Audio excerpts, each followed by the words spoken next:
नमस्कार, मैं हूं रवीश कुमार। आज हम बात करेंगे उस चीज की जिसे देखने और सुनने के बाद बीजेपी के नेता रातों की नींद खो बैठे हैं। राहुल गांधी की बढ़ती लोकप्रियता। वीडियो में आगे बढ़ने से पहले चैनल को सब्सक्राइब कर लीजिए क्योंकि मैं गोदी मीडिया नहीं हूं और मुझे आपकी सपोर्ट की जरूरत है। राहुल गांधी, जिन पर सालों तक व्यंग्य किया गया, जिन्हें पप्पू कहा गया, जिनके हर बयान को मजाक बनाया गया, आज वही राहुल गांधी बीजेपी के लिए सिरदर्द बन चुके हैं। बीजेपी को अब राहुल गांधी पर हंसना नहीं, राहुल गांधी से डर लगने लगा है, क्योंकि राहुल गांधी अब जनता की जुबान पर हैं। वो सवाल पूछ रहे हैं जो जनता के मन में लंबे समय से दबे हुए थे।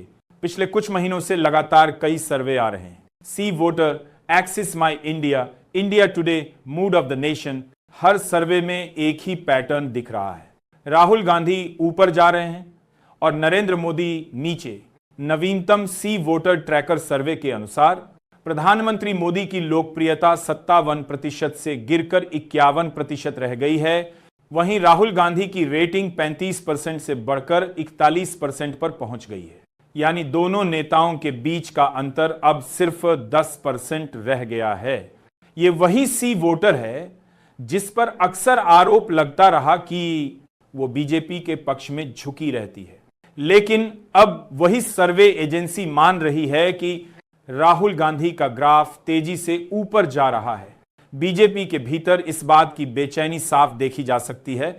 राहुल गांधी कुछ भी कहते हैं, बीजेपी के नेता झुंड बनाकर उन पर हमला बोल देते हैं, क्योंकि उन्हें डर है कि अगर राहुल गांधी की आवाज फैल गई तो बीजेपी की विकास कथा की पोल खुल जाएगी। और यह डर बेवजह नहीं है, क्योंकि राहुल गांधी ने वोट चोरी का न्यूक्लियर बम फोड़ दिया है। उनकी वोटर अधिकार यात्रा पूरे देश में चर्चा का विषय बनी हुई है। बिहार, उत्तर प्रदेश, गुजरात, राजस्थान, हर जगह लोग राहुल गांधी को सुनने आने लगे हैं। अब जरा बिहार पर नजर डालिए, जहां चुनाव से पहले माहौल तेजी से बदल रहा है। महागठबंधन लगातार मजबूत होता जा रहा है। तेजस्वी यादव मुख्यमंत्री पद की दौड़ में सबसे आगे हैं।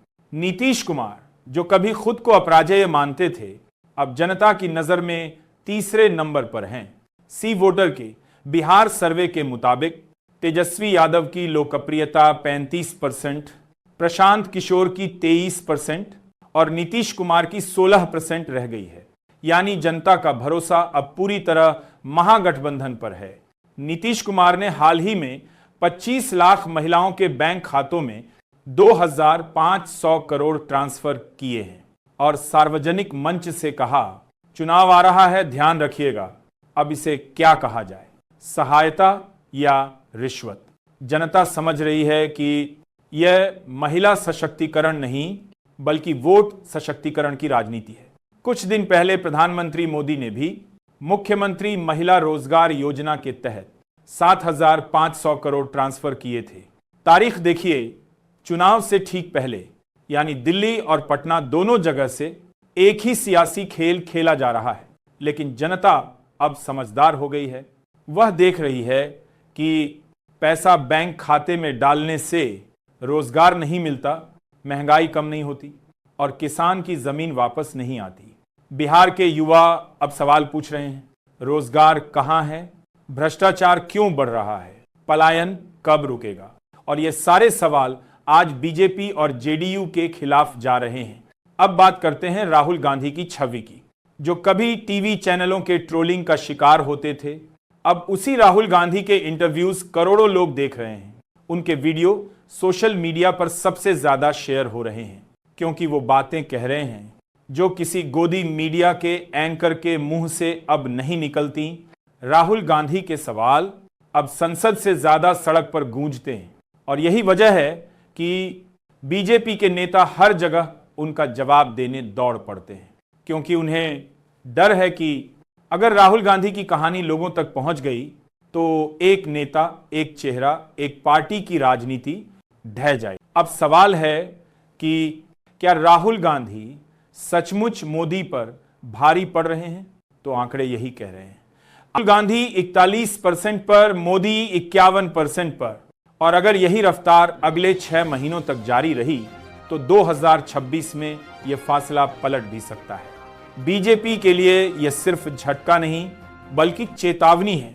राजनीतिक जानकारों का कहना है कि अगर बिहार, यूपी और गुजरात इन 3 राज्यों में राहुल गांधी का प्रभाव बढ़ता है तो दिल्ली की सत्ता की दीवारें हिल जाएंगी दिल्ली की बीच में, क्योंकि इन तीनों राज्यों की सीटें केंद्र की सरकार तय करती हैं।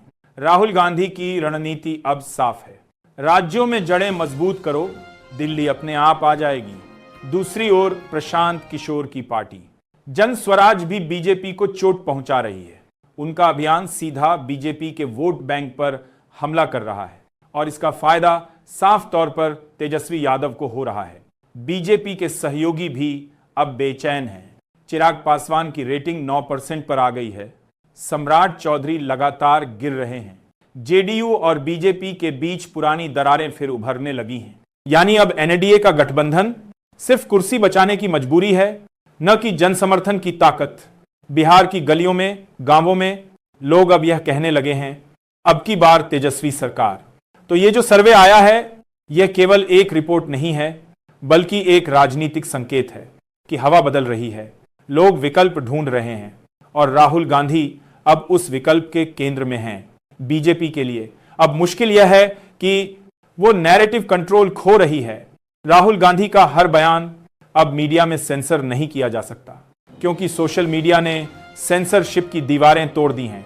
बीजेपी चाहे जितने आईटी सेल खड़े कर ले, लेकिन अब जनता की आंखों में सवाल है और उस सवाल का नाम है राहुल गांधी। तो आज की इस रिपोर्ट का निष्कर्ष यही है, राहुल गांधी अब सिर्फ विपक्ष के नेता नहीं बल्कि एक राजनीतिक विकल्प बनते जा रहे हैं। बीजेपी की चिंता इसलिए है, हार का डर उनके चेहरों पर लिखा है।